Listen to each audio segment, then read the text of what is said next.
Hey guys, what's going on? WeRnakama here, back again to bring you a video on kind of underrated anime and manga. We're going to start off from anime, and I'm going to start off with the one and only Mr. Benevolent himself. Go. Alright, so this is a series that is not all that big, and I feel as though it was very enjoyable. It's a pretty long series, and ultimately I just had a blast watching it back in the day. I can always go back and watch it. And I'm talking about the anime Hell Girl. It's basically about people that, they are going through something really bad, and they want to seek revenge out on somebody. So they get the straw doll, and if they pull the straw doll, this little girl will come out and basically drag them to hell after, mind fucking them or whatever. It has, I believe, like 3 seasons with like 60-something episodes. And it was just like, it starts off a little bit episodic until it starts leading into the plot.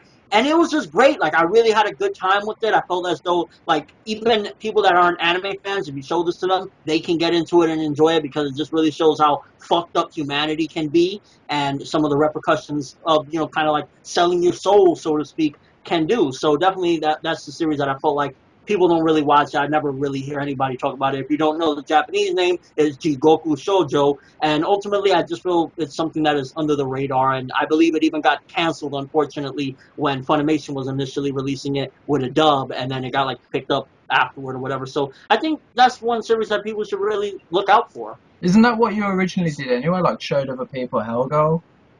Yeah, like I even had like people that I know in real life or whatever that aren't into anime or anything check it out, and they actually enjoyed the first couple episodes, because it feels a little bit episodic in the beginning, so it like kind of slowly gets you into it, and then it just kind of gives you the plot afterwards. So yeah, it's really just something very enjoyable and interesting to see the human psyche when things go bad. Next up, Bob, you want to go? Yeah, sure, I'll go. But Hellgirl's a great pick. That's a great series right there. But my pick is Shadow Skill. It's an anime from, I think, like the mid-90s, which is more of a shonen series. There's about 24, 25 episodes of this. And what's so great about this is you get a lot of action here. Like in episode 1, you have one of the characters kicking through, like, a city. You've got characters here that are so overpowered. The fights here are easily the biggest selling point to this series. And that's really all I can say about that. The characters get a lot stronger within the series. As far as the story goes, it's pretty good. It's something you could expect from a mid-length, mid-90s anime that's a shonen series. So I definitely recommend Shadow Skill. It's a really high-energy series. All right, so what about you, Shintai? What's your pick? This was introduced to me by a friend of mine who's really into this kind of thing. And he told me, yo, there's this anime called The Skull Man, and it was really good.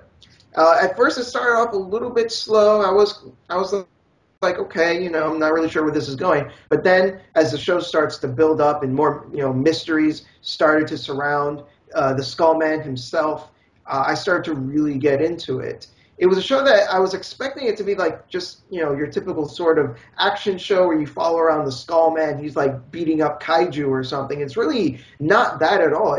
This is really interesting mystery show. And finding all the secrets of the show and figuring things out. And I actually watched it with a friend of mine, and as we were watching it, we were like developing theories as we were watching it, which made it a lot more enjoyable, honestly. And I just really recommend it in general. It's a show that was surprisingly really good, really dark show, and yeah, just really solid show. Definitely give it a chance. Double. So I definitely have to say that Future Diary for the anime. I think that a lot of people should check this show out, because I never really hear too many people talk about it. It has like a fan base. There's obviously people who do watch it, but at the same time, it's like I never hear anybody, especially that I specifically talk to, obviously besides you guys, like nobody really knows about it.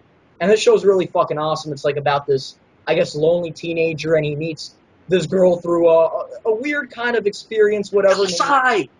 Yeah, Gatsai, whatever, and she is crazy, but I like it at the same time.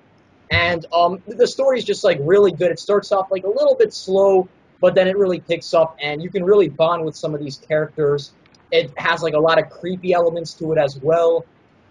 So Future Diary, man, it's the shit. So for me, it's Beer Gotta H kind. This anime is surprisingly one of them ones where you watch the first episode and you go, okay, this girl's a slut.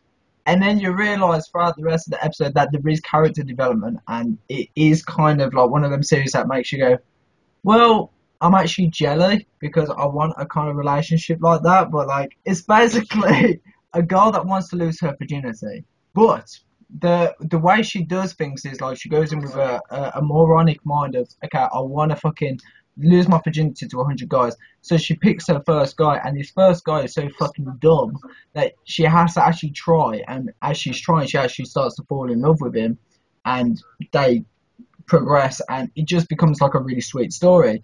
It sounds bizarre, but for me, like it was just really well done. Surprisingly, I mean, for everyone to watch it, I don't know who else to watch it, but I mean, I've seen a little bit of it. You should add that she's kind of dumb too. She's really bad at it, and that makes it really funny. It's a really funny show. yeah, it's definitely a comedy. If you could think about all of the fumbling that a male character would do when he's in love in an anime, and then push that over to a woman, that's what you get with this, basically. I don't know about the whole series, though. That's just Yeah, what I've Bob's seen. just pretty much like said it in a nutshell, the character development of it, but yeah, two stupid people trying to get with each other. But anyway, for manga now, we're gonna go straight into the Netherworld. Bring us what you have for us on the table. Claymore. I feel like this series definitely doesn't get the attention it deserves. It has everything you would want. It has battles. It has gore. Probably the only element that this story is missing is comedy, because there is no laughs. There's nothing funny about the world of Claymore. But it is just, I feel, beyond underrated. It had an anime.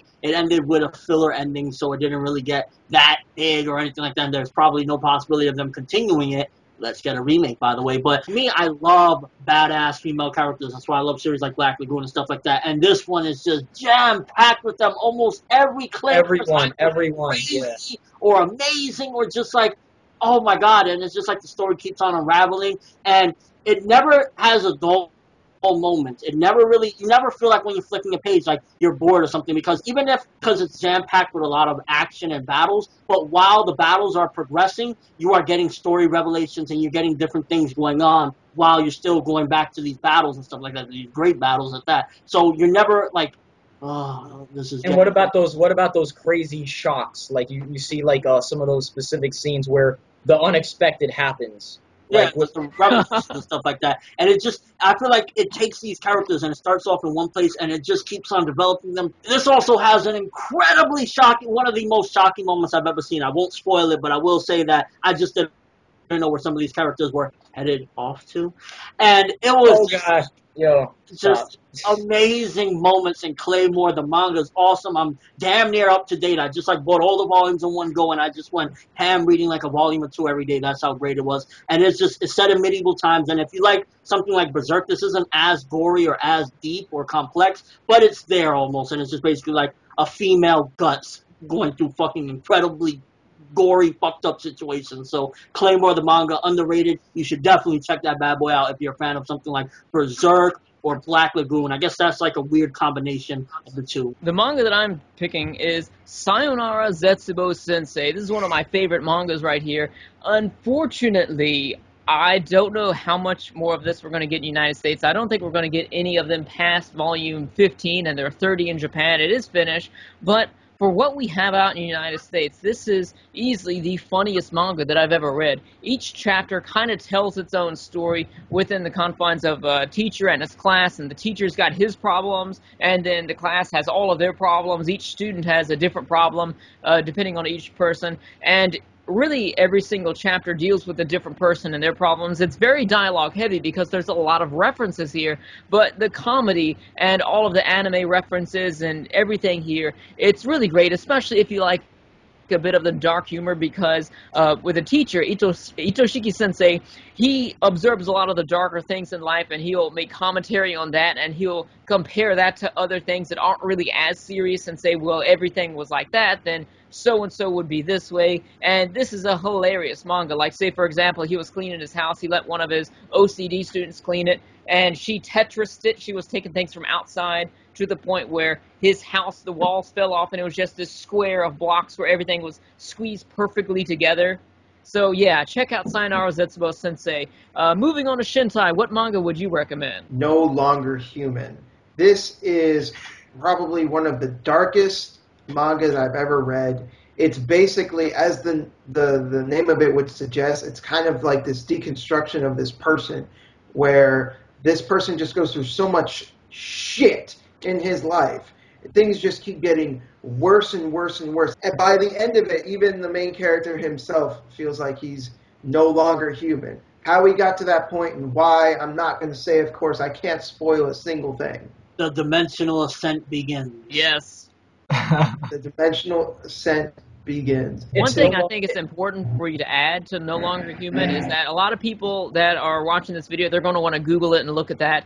What you're going to find online is not what you're getting. There's two versions of the manga, and I've looked all over the place to find pictures, because this has beautiful art to make wallpapers and stuff, for like some sort of scans or something. It's just not there, but you're in luck. It's only 3 volumes. You can get it for under $20 total. It is definitely a recommendation. It's a must-own. No Longer Human is amazing. It's godlike. If you like dark, gritty stories, ones that talk about the human condition, then this is certainly one that should be up your alley, especially if you like seinen manga. Definitely pick this up. So for underrated manga, I got Toriko. I know a lot of people don't like Toriko, and to be honest with you, it's like, even with all of the promotion it's gotten, for instance, like being next to Dragon Ball Z, One Piece, all of the crossovers and everything, it's not as popular as it should be. Like, just take a look at the recent sales of manga. Like, it's not even in the top 30. But to be honest with you, like, one thing that the story has that I really love, that I miss from a lot of the stories I read currently, it has the adventure that a lot of my favorite, like, shonen stories that I used to read, well, that I currently read, that they kind of progressed into a different stage and different phase. And I feel like I still get that with Toriko, with fucking Toriko going on that adventure, killing shit, fucking making food and everything, meeting all of these new people, all of these great villains, and all of the crazy animals and monsters and stuff, too. That's one of my favorite things. yeah, and I really like it. I really like the way they like give it ranks and shit like that, and then they kill it, and they kind of, fuck you guys.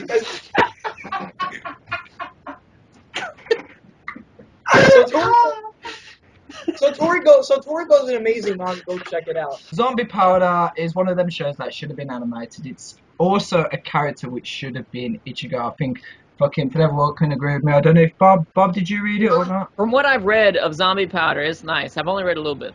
Yeah, The main character of Zombie Powder, he's badass. If you like characters like Vash the Stampede, you'll probably like him. He's pretty awesome. in a nutshell, the story is about there's 12 rings and they are like together allowed to resurrect the dead.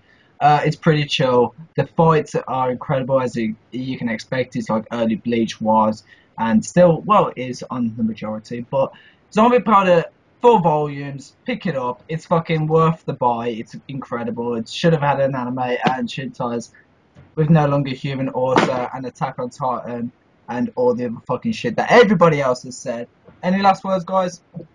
One thing about Zombie Powder, I like that it had a Western influence, too. You don't see that much in manga. It's like Trigun or Bebop or something like that. Yeah, Trigun and Bebop. Well, yeah, Trigun definitely has a Western theme. So, I guess we are Nakama. Peace out, motherfuckers.